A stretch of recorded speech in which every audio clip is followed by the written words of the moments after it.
Well, it's great to have the car back, because earlier today I made a complete arse of myself. I went into the self-service petrol station at Asda, and no matter what I did, it just wouldn't pump fuel. It kept telling me insert card, remove card, bloody put the fuel nozzle back, and it was just a nightmare. So I'm glad to be done with petrol for hopefully a long time to come.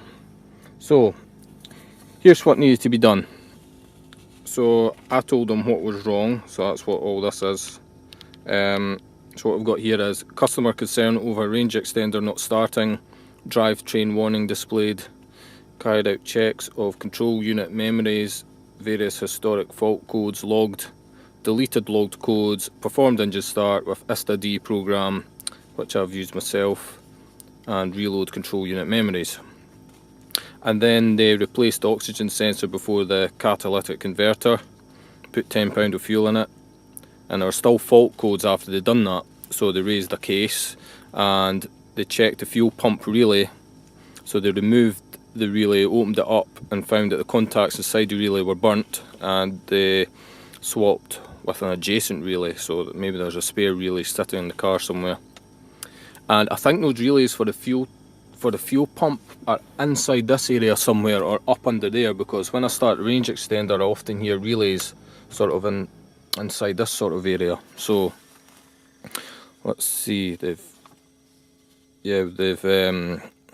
relay. So there's also fault codes in the DME for the oxygen sensor before the catalytic converter. Did some wire testing, and the sensor was basically defective, so they replaced that, and they worked on the power steering, but I'd fixed that myself, so I don't think they need to do anything with it. I just fixed that by reprogramming the system in ISTA-D, and then basically after that they found it to be working. So that came out in total, to do all that with the diagnosis and everything, £660 and 56, and that's from Harry Fairbairn and Kirkcaldy. So that's quite a bit less than I thought it would be, so I'm not too disgusted with that figure. That's probably fairly typical.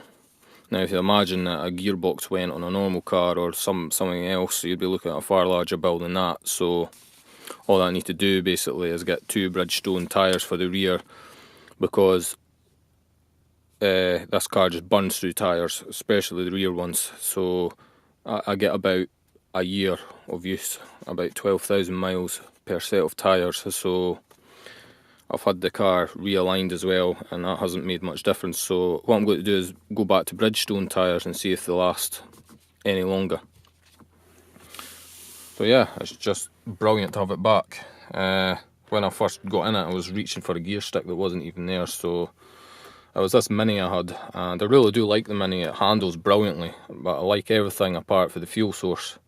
And it had one of those gearboxes where if you go to put it in first, you can actually accidentally put it in reverse as well. It's not like it's got a switch thing you could press, so I had a few problems with that. But at least the car's back now, and I'm happy.